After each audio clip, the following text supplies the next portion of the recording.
Okay, I got a good one for you. A couple years ago, my roommate Brandon and I were the only single people in our lovely group of friends. And we took to going to Ray's Happy Birthday Bar in South Philly every single Friday night for karaoke. And it was never discussed, we just knew every Friday night that that's where we were going to be. So we were there one night and standing with each other, probably just had our names in waiting to be called.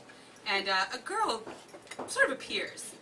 And just to give you a little visual, she is basically airbrushed and has like jewels like glued into her face. I don't know, like makeup, I guess. And she comes up to me and she says, "Oh, you guys are a really cute couple."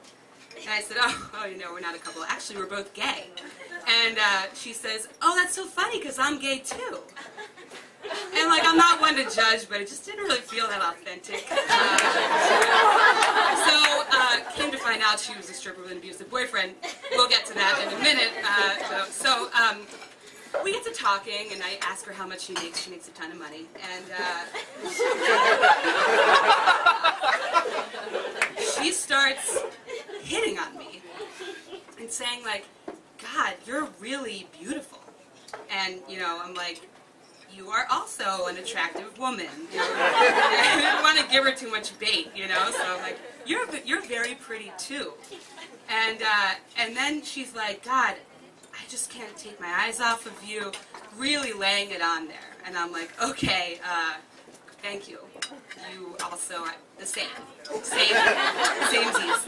And so I bump into a friend of mine who I sort of know, and I talk to this person, and then I sort of like come back to the group, and she says, "I'm already getting jealous when you talk to other people."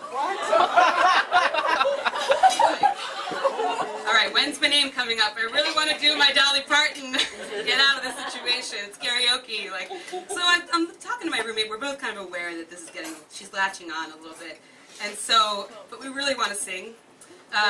So we're like, okay, what do we do? What do we do? And then she tells me, "I'm actually dying of cancer. I have cancer, and I've opted not to treat it.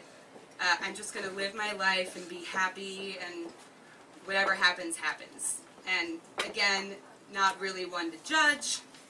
Just didn't really seem that authentic. And then, so I'm sort of like, this is getting, you know, too much. How do I get out of here? Well, then she tells me that her boyfriend, who she lives with, who abuses her, is on his way to the bar right now. And she's like latched onto us. She's not really leaving us alone. She's continually hitting on me. I went to the bathroom at one point, and she turned to my friend and said, "You have to help me get her. You have to help me. What can I do?" And so I'm like, okay, boyfriend is on the way. It's time for us to get the hell out of here. Like, I don't care if my Dolly song comes up. We have to get out of here immediately. And so I turn to my roommate. We both kind of nod, and we start to leave. But before I left, I made out with her friend.